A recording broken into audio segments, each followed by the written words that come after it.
ഉത്തുബിയുടെ സംഭവവുമായി ബന്ധപ്പെട്ട് ധാരാളം ഇമാമിങ്ങളെ ഗ്രന്ഥത്തിൽ ആ സംഭവം കാണുന്നുണ്ട്. ആ സംഭവത്തിൽ ഷിർക്കുണ്ടോ ഇല്ലേ എന്നുള്ളതാണ് എൻ്റെ ചോദ്യം. സാധാരണ മറുപടി പറയുന്നത് പോലെ ഉത്തുബി കള്ളുകുടിയനാണ്, അല്ലെങ്കിൽ ഈ സംഭവത്തിൽ ഇന്ന പ്രശ്നങ്ങളുണ്ട്, അതൊന്നും പറയണ്ട, ഈ സംഭവത്തിൽ ഷിർക്കുണ്ടോ ഷിർക്കില്ലേ എന്ന് മാത്രം മറുപടി പറഞ്ഞാൽ മതി. യെസ് ഓർ നോ അത്ര പറഞ്ഞാൽ മതി. കാരണം മറ്റതൊക്കെ ഞാൻ കുറേ കേട്ടതാണ്, ഇവിടെയുള്ള ആളുകളൊക്കെ എന്ത് ചെയ്തിട്ടുണ്ടോ അതും കേട്ടിട്ടുണ്ടാകും. പിന്നെ ഈ വിഷയത്തിൽ വിഷ്ടം വിഭാഗവുമായിട്ട് നിങ്ങളെന്തെങ്കിലും അഭിപ്രായ വ്യത്യാസം ഉണ്ടോ? ഉത്തുബിയുടെ സംഭവവുമായി ബന്ധപ്പെട്ട് വിഷ്ടം വിഭാഗവുമായിട്ട് നിങ്ങൾ എന്തെങ്കിലും അഭിപ്രായ വ്യത്യാസം ഉണ്ടോ എന്നുള്ളതാണ് എൻ്റെ ചോദ്യം. വളരെ ചുരുക്കണം മറുപടി എന്ന് പറഞ്ഞതുകൊണ്ട് ഒറ്റ വാചകത്തിൽ എനിക്ക് ചുരുക്കാം. നിങ്ങൾ മുമ്പ് എല്ലാം കേട്ടിട്ടുണ്ട് എന്നാണല്ലോ പറഞ്ഞത്, ഇതിൻ്റെ വിശദീകരണങ്ങൾ കേട്ടിട്ടുണ്ട് എന്നല്ല പറഞ്ഞത്, അതെന്നെ പറയാനുള്ളൂ, കൂടുതലൊന്നും പറയാനില്ല. അത് നിങ്ങളല്ല, ഞാനെന്ത് പറയണം നിങ്ങളല്ലല്ലോ തീരുമാനിക്കേണ്ടത്. ഞാൻ എന്ത് പറയണം നിങ്ങൾ തീരുമാനിക്കേണ്ടതില്ല. നിങ്ങൾ പറഞ്ഞത് എന്താ? ഉത്തരം ചുരുക്കണം.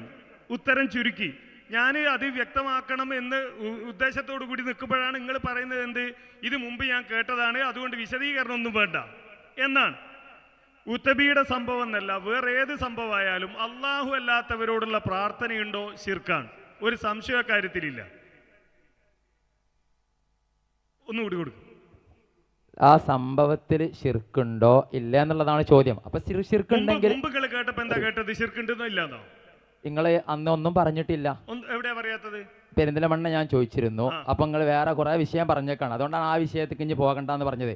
എന്റെ ചോദ്യം എത്ര ഉള്ളൂ, ഷിർക്കുണ്ടോ ഇല്ലയോ? അപ്പൊ ഷിർക്കാണെങ്കിൽ ഷിർക്കാണ്, ഷിർക്കല്ലെങ്കിൽ ഷിർക്കാണല്ലോ. ഓക്കെ. അപ്പൊ ഇതിനുള്ള പ്രശ്നം എന്താ അറിയോ, നൂറുകണക്കിന് ഇമാമിയങ്ങള് ഈ സംഭവം എന്ത് ചെയ്തു, അവർ ഗ്രന്ഥത്തിൽ ഉദ്ധരിച്ചു. എല്ലാ ഇമാമിയങ്ങളും പല ഇമാമിയങ്ങളും ഇത് ചെയ്യണം എന്ന് പറഞ്ഞു. അപ്പൊ ഈ ഇമാമിയങ്ങൾക്കൊന്നും ഷിർക്ക് തിരിഞ്ഞിട്ടില്ല എന്നുള്ളതാണ് ചോദ്യം. അതായത് ഇത്ര ഇമാമിയങ്ങൾക്ക് ഷിർക്ക് തിരിഞ്ഞിട്ടില്ല, കുറച്ച് മുജാഹിദുകൾക്കാണ് ഷിർക്ക് തിരിഞ്ഞത് എന്ന് പറഞ്ഞാൽ അതൊരു പ്രശ്നമാണ്. നിങ്ങൾ പള്ളി ദർസിൽ ഓതുന്ന ആളാണല്ലോ, നിങ്ങൾ ജലാലൈനി ഓതിയിട്ടില്ലേ? ജലാലൈനിയിലുള്ള എല്ലാ കാര്യങ്ങളും നിങ്ങൾ അംഗീകരിക്കുന്നുണ്ടോ? ജലാലൈനിയിൽ നബി സല്ലല്ലാഹു അലൈഹി വസല്ലമ സൈനബ് റളിയല്ലാഹുവിനെ വിവാഹം ചെയ്തതുമായി ബന്ധപ്പെട്ട് പറഞ്ഞ വിഷയം നിങ്ങൾ അംഗീകരിക്കുന്നുണ്ടോ? അത് ശരിയാണെന്നാണോ ശരിയല്ല എന്നാണോ നിങ്ങളെ വാദം? ആ വിഷയത്തിൽ അഭിപ്രായ വ്യത്യാസം ഉണ്ടോ? ഞാൻ പറയട്ടെ, ഒരു മിനിറ്റ്. ആ വിഷയത്തിൽ അഭിപ്രായ വ്യത്യാസമുണ്ട്. ഒന്ന്, ചരിത്രത്തിന്റെ വിഷയത്തിൽ പറയട്ടെ, ചരിത്രത്തിന്റെ വിഷയത്തിൽ പണ്ഡിതന്മാർക്കിടയിൽ പല അഭിപ്രായങ്ങൾ ഉണ്ടാവാം.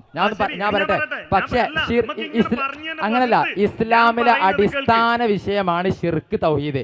ആ ഷിർക്ക് ഒരു പണ്ഡിതന്, ഒരു ഇസ്ലാമിൽ അംഗീകരിക്കപ്പെടുന്ന ഒരു പണ്ഡിതന് തിരിഞ്ഞില്ല എന്ന് പറഞ്ഞാൽ അത് വലിയൊരു പ്രശ്നമാണ്. മറ്റുള്ളത് അങ്ങനെയല്ല. ശരി. നബി സല്ലല്ലാഹു അലൈഹി വസല്ലമ സൈനബ് റളിയല്ലാഹുവിനെ വിവാഹം കഴിച്ചത്, സെയ്ദ് റളിയല്ലാഹുവിനാണ് ആദ്യം വിവാഹം കഴിച്ചത്. സെയ്ദ് റളിയല്ലാഹുവിനോട് തലാഖ് ചെല്ലാൻ പറഞ്ഞത് നബി സല്ലല്ലാഹു അലൈഹി വസല്ലം അവർ കുളിക്കുന്നത് കണ്ടുകൊണ്ടാണ് എന്ന് പറഞ്ഞത്. നിങ്ങൾക്ക് ചെയ്യാൻ ചരിത്രത്തിലൊരു കുഴപ്പമാവും, ഞങ്ങൾക്ക് അങ്ങനെ ചരിത്രത്തിലെ കുഴപ്പമില്ല. അള്ളാഹുവിന്റെ റസൂലിനെ പറ്റി പറഞ്ഞ അപവാദാണ്. അതുകൊണ്ടാണ് ജലാലൈനിയെ ഈ വിഷയം സൂചിപ്പിക്കുമ്പോൾ സ്വാമി പറഞ്ഞത് ഇത് പ്രവാചകത്വത്തിന് യോജിക്കാത്ത കാര്യമാണ്, ഇത് പ്രവാചകത്വത്തിന് യോജിക്കാത്ത കാര്യമാണ്. അപ്പോ പണ്ഡിതന്മാർ എഴുതിയ ഏതെങ്കിലും ഒരു കാര്യം അംഗീകരിക്കുന്നത് കൊണ്ട് ആ പണ്ഡിതൻ പറഞ്ഞ എല്ലാ കാര്യങ്ങളും ശരിയാണ് എന്ന് പറയില്ല, നിങ്ങളും പറയില്ല. അങ്ങനെയാണെങ്കിൽ നബി സല്ലല്ലാഹു അലൈഹി വസല്ലമയുടെ പ്രവാചകത്വത്തിന് യോജിക്കാത്ത ഒരു വാദം പറഞ്ഞതിന്റെ പേരിൽ ജലാലൈനി പഠിപ്പിക്കൂല നിങ്ങൾ തീരുമാനിച്ചിട്ടില്ല. അത്രേ ഈ വിഷയത്തിൽ പറയാനുള്ളൂ. കിതാബ് ഇത് രണ്ടും ഒന്നാണ്. വിസ്ഡം വിഭാഗം പറയണ എന്ത് തന്നെയാ, ഇതാ കിതാബുകളിൽ പറഞ്ഞിട്ടുണ്ടല്ലോ, ഇമാമിങ്ങൾ പറഞ്ഞിട്ടുണ്ടല്ലോ. സമസ്തക്കാരും പറയണ എന്ത് തന്നെയാ, കിതാബുകളിൽ പറഞ്ഞിട്ടുണ്ടല്ലോ, ഇമാമിങ്ങൾ പറഞ്ഞിട്ടുണ്ടല്ലോ.